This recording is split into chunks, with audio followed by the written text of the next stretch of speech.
So I've got some new grips. These are RevGrips. They're typically sold in the US, and I managed to get them in the UK from a distributor over here. These are the 34mm large size. So they're clever because the diameter is wider than the handlebar. So when you put them on and add some little rubber rings and the alloy end caps, you get some shift on there and a little bit of compliance, giving you, well, a little tiny bit of suspension, well, probably less than a millimetre. So this is my bike with the Velo Orange Crazy Bars, which are ultra wide, and I have these wolf tooth clamp-on grips that I've got on there at the moment. And they've been fine for me, but I've started to take this bike, which I normally only sort of ride locally, kind of a cafe cruiser style bike, which I've built up over the years. It's about 12 years old now. But I've went on some longer rides on this because it's got all my winter mudguards and everything on there, and I found that the grips were just a little bit too hard. Really nice quality wolf tooth grips, and you can see I've only had them on there for about 1.5 years and barely worn.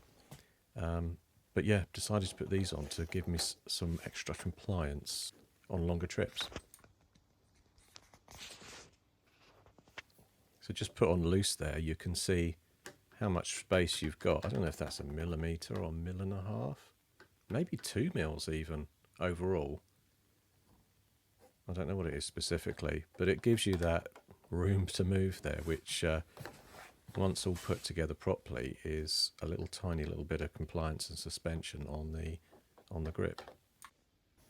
So they are a little bit longer, probably 3 or 4 mil longer with both the end caps on than my wolf tooth, so I had to sort of push my brakes down a little bit to get them on. Yeah, they're just a tad longer, which is kind of understandable because it's basically 2 lock-on points to enable that rubber suspension to work.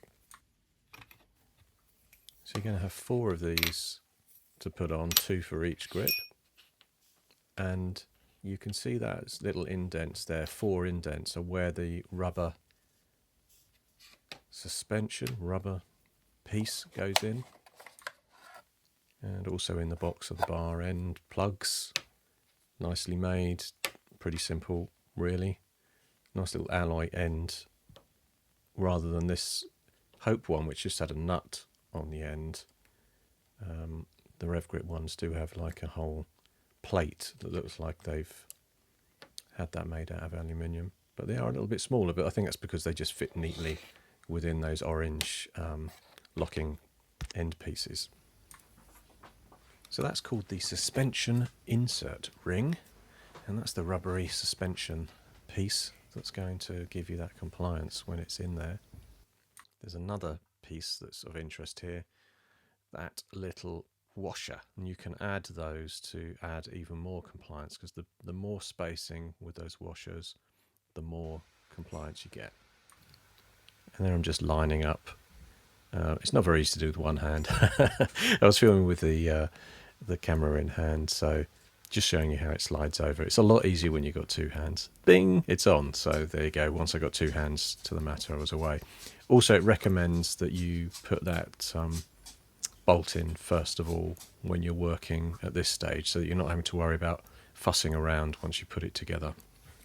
So I've gone for the black tuning washer, which is meant to be more compliant, slightly more flexible grip. So I thought I'd go for that first as a baseline, give it a try, see how it works. And then you put that suspension piece in, which is going to give you the actual bounce. And the further it is away from the grip with that washer, the more compliance you get. So I've gone for the black. We'll see how it works out.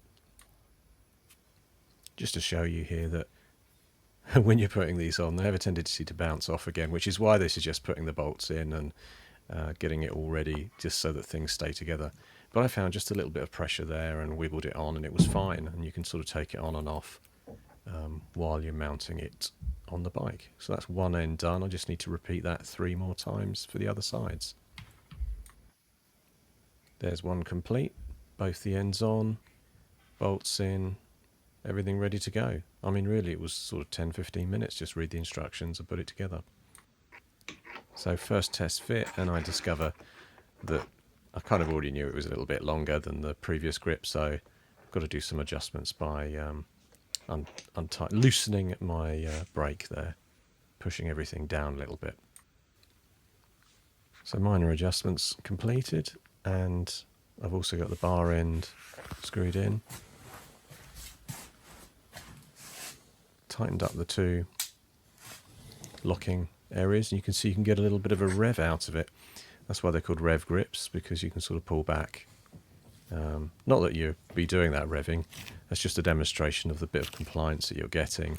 That's removing some of that road chatter and bumps that are coming up into your hands and wrists.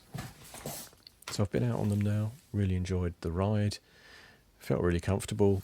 I think I need a good distance ride because it was only a few mile test drive I did with them on. But fantastic feel, nice and compliant, and great looking as well.